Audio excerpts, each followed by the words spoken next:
मोदी पर छाया पेगासस का खौफ। पिछले कुछ महीनों में आपने पेगासस का जिक्र ज़रूर सुना होगा।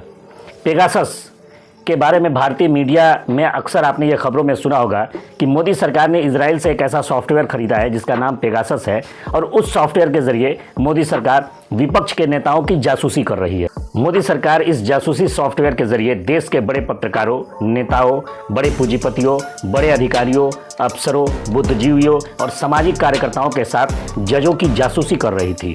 अब आप सोच रहे होंगे कि ये पेगासस क्या चीज़ है, ये कौन सा ऐसा सॉफ्टवेयर है जिसके जरिए मोदी जी सबकी जासूसी कर रहे हैं और सबके कॉल को रिकॉर्ड कर रहा है। और तो पेगासस एक जासूसी सॉफ्टवेयर है जिसे इजरायली कंपनी एनओसी ने बनाया है।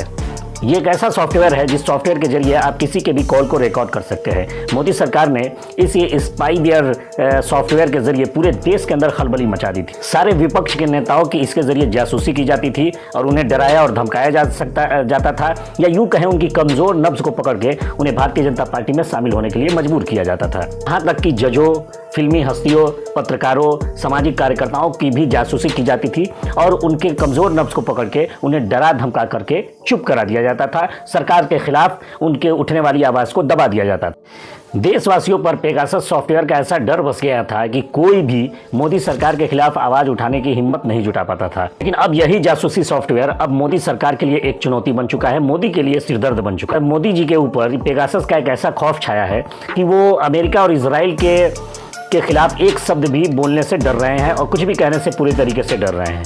इसका सबसे बड़ा उदाहरण है कि जहां एक तरफ आप कहते हैं कि हम विश्व गुरु बनने की तरफ है, पूरे विश्व को रास्ता दिखाने की तरफ है, वहीं पे जब फिलिस्तीन के ऊपर इजराइल के द्वारा तमाम युद्ध अपराध किए जा रहे थे और इस युद्ध को रोकने के लिए यूएन के अंदर वोटिंग की जा रही थी, प्रस्ताव जो पास हुए थे, उस प्रस्ताव में इजराइल के युद्ध विराम पर और इजराइल के खिलाफ वोटिंग चल रही थी, तो उस वक्त मोदी जी के नेतृत्व में हमारी सरकार, भारत की सरकार ने अपने आप को इजराइल के खिलाफ उस वोटिंग में शामिल होने से बचा लिया और इजराइल के खिलाफ इस युद्ध विराम पर वोटिंग करने के लिए तैयार नहीं हुए।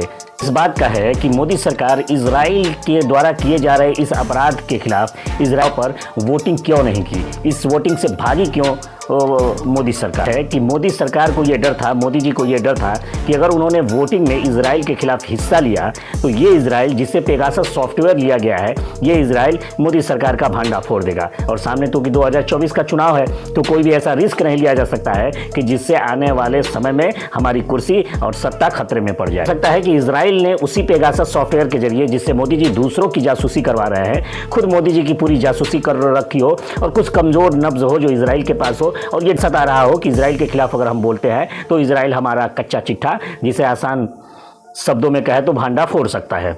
पेगासस का यही वो डर है जिसके कारण मोदी इजराइल के खिलाफ कुछ भी बोलने के लिए तैयार नहीं है और डरे हुए हैं। आपने देखा कि कितनी जल्दी में उन्होंने प्रतिक्रिया दी और प्रतिक्रिया देके इजराइल के साथ खड़े होने का दावा किया। फिर तमाम भक्त भी उस पर अपनी प्रतिक्रिया देना शुरू कर दिए। लेकिन अगले ही कुछ ही दिनों में भारत सरकार के द्वारा ये कहा गया कि हम आज़ाद फिलिस्तीन के समर्थन में हैं, हम फिलिस्तीन के हक की बात करते हैं। और फिर भारत सरकार के द्वारा इमदाद के तौर पर लगभग 35 टन राहत सामग्री भी फिलिस्तीन के लिए रवाना की गई। तो आप समझ सकते हैं कि इस पेगासस सॉफ्टवेयर के जरिए कितनी शर्मिंदगी और कितना डर के साए में जी रही है ये मोदी सरकार। जय हिंद। सब्सक्राइब।